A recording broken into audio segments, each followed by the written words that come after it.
G'day guys, my name is George and I have to confess, I create problems. In this particular case, I've taken almost perfect 911 Porsche and completely ruined it. Modified. It's an LS swapped Porsche 911, which used to have an original Porsche 915 transaxle. And it was working. I've driven the car, pinky promise. But I didn't want to destroy this nearly perfect and old transaxle that I had, hence all the disassembling of the car. I want to install a newer G96 transaxle. It's from Porsche 996. I know, LS swapped cars, nothing new, but bear with me. It'll get better, I promise. Obviously, I'm on stage of just the beginning of pretty much everything, YouTube-wise. The content probably not that fresh, but I can't say for sure it's completely out of date. The assembly in the car isn't too entertaining, but soon enough we will get to the point of fabricating stuff. I can't promise you Instagram quality welds and bends, but trust me, I'm doing my best and absolutely can do some things. So this time I'm going to play around the drive-by-wire setup, removing the rear suspension, and hit myself because, if you don't hit yourself with some metal parts working on the car, what are you even doing in the garage? Man caving? Alrighty guys, so this is my LS based engine. And what I'm planning to do, as you can see, it's a individual throttle body setup, and currently it has cable driven system. How it did work, as you can see, right hand side goes to the left hand side bank and the left hand side goes to the right hand side bank, so it's a kind of crossover. The cable came from over here, got here, and basically it was fixed right here and like so, fixed over here. So this, when I was pressing the pedal, it was pulling the cable, and it was pulling this primarily, and this dragged the right hand side with it.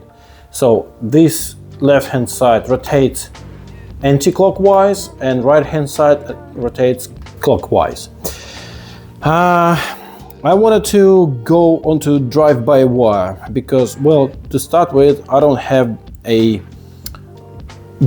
idling mechanism built in this setup. What does it mean? Everything is like I would need to operate it like a good old carburetor system with a choke. I don't really want to do it. And the thing is, as soon as you adjust something onto a perfect condition, let's say 22 degrees Celsius, everything works fine. The car starts, fairly straight away, everything is good.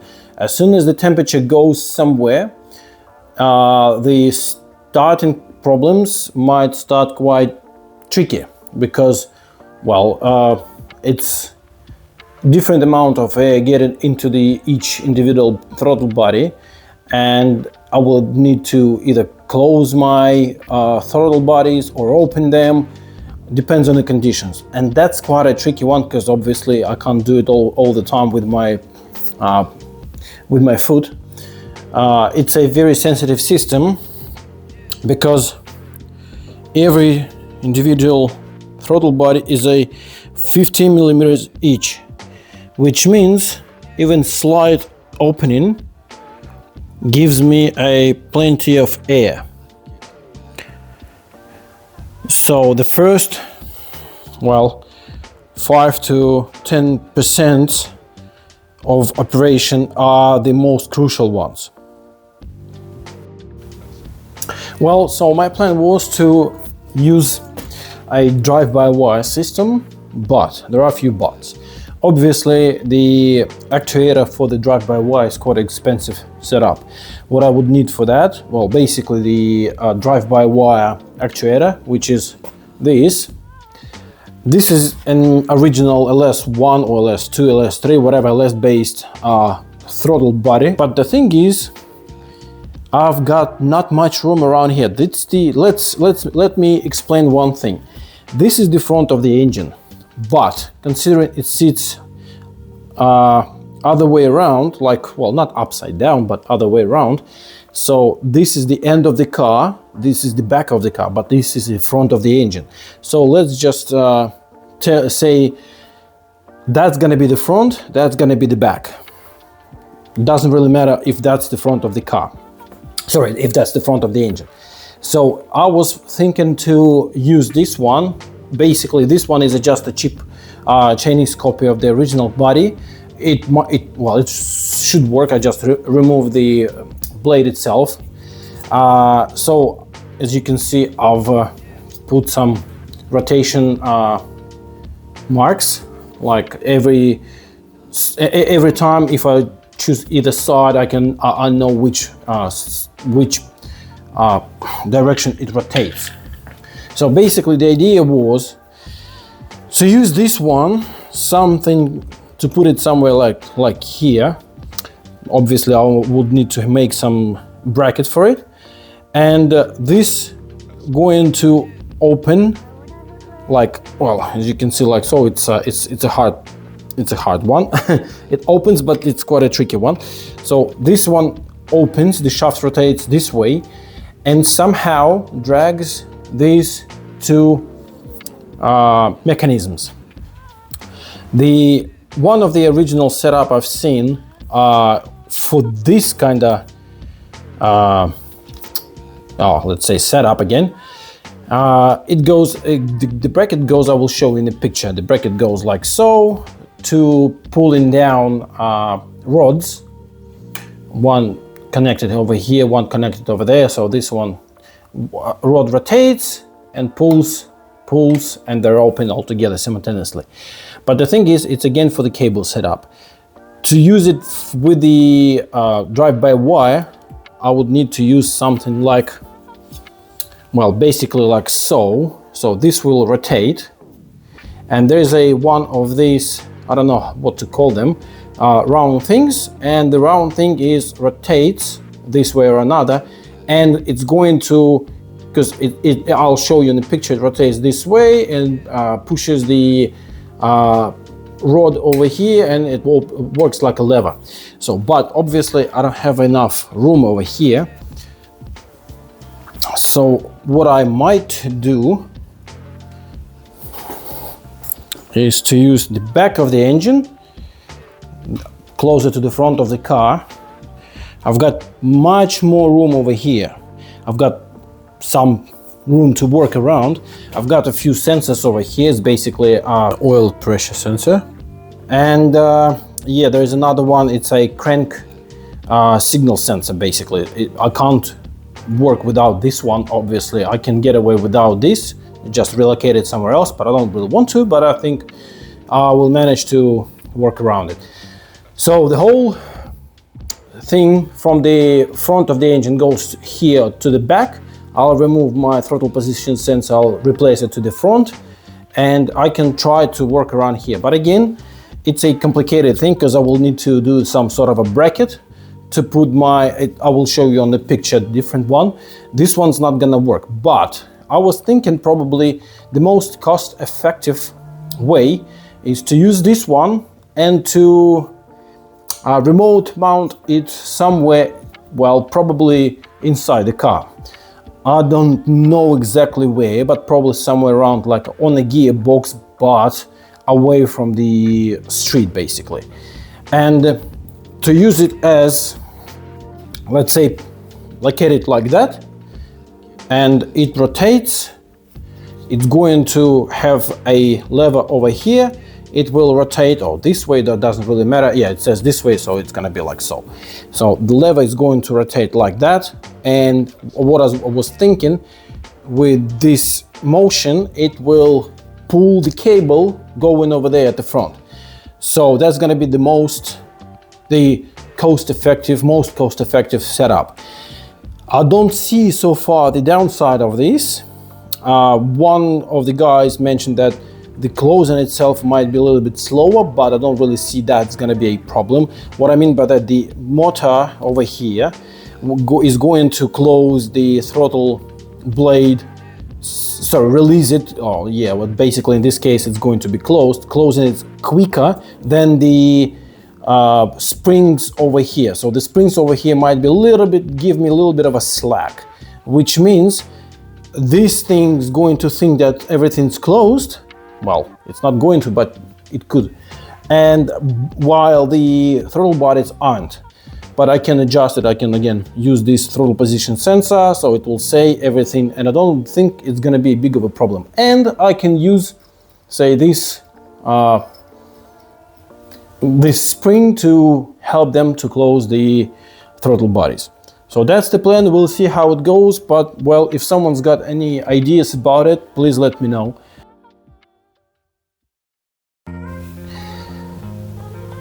Okay.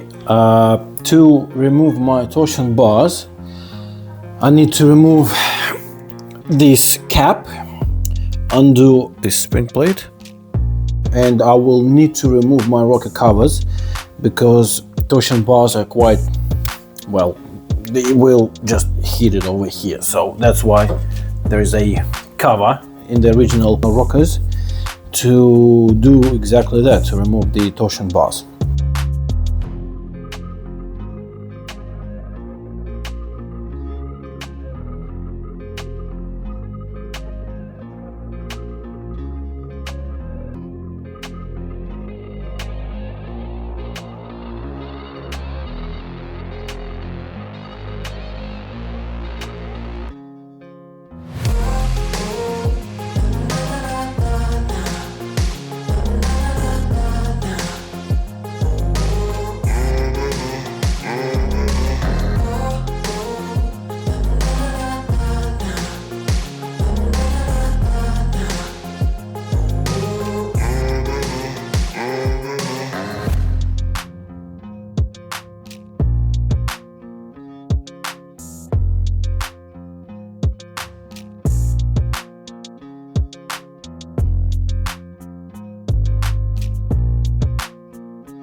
Okay, both torsion bars are removed. Honestly, it was a tiresome job. It was sitting there for quite some time. Well, I don't remember removing any of those. I was sure that I've just re-indexed the spring plate, which I removed earlier, and that's it. Okay, now it's gonna be the final thing for today, to undo the rear struts, and that's it. Next week my gearbox is about to show up, my new gearbox, and we can start playing around.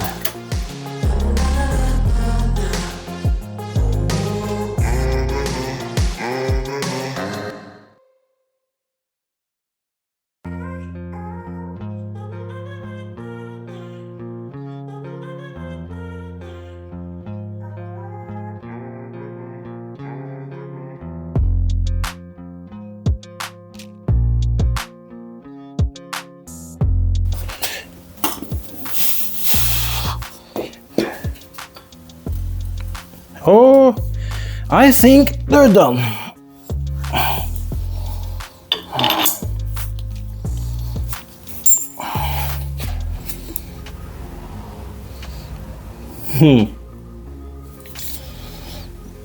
Yeah, they're tired.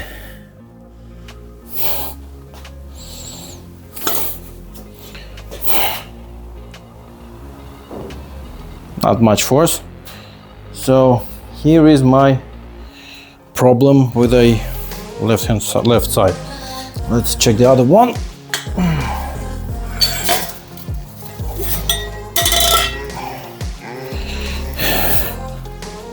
Oh, this one's tougher. Not by much. Yeah, that's it. The struts are done.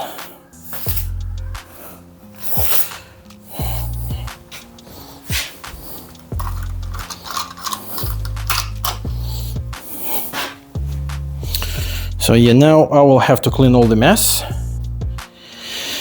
Whew. It was a tiresome job, but I've done it. This is out. The torsion bars are out. Struts are out. And yeah, okay. Now I have a problem. And the problem is with these square vents. They came to me with the car, obviously, because it was a slant nose conversion. The conversion that I've never asked, but well, I've bought it. So I'm thinking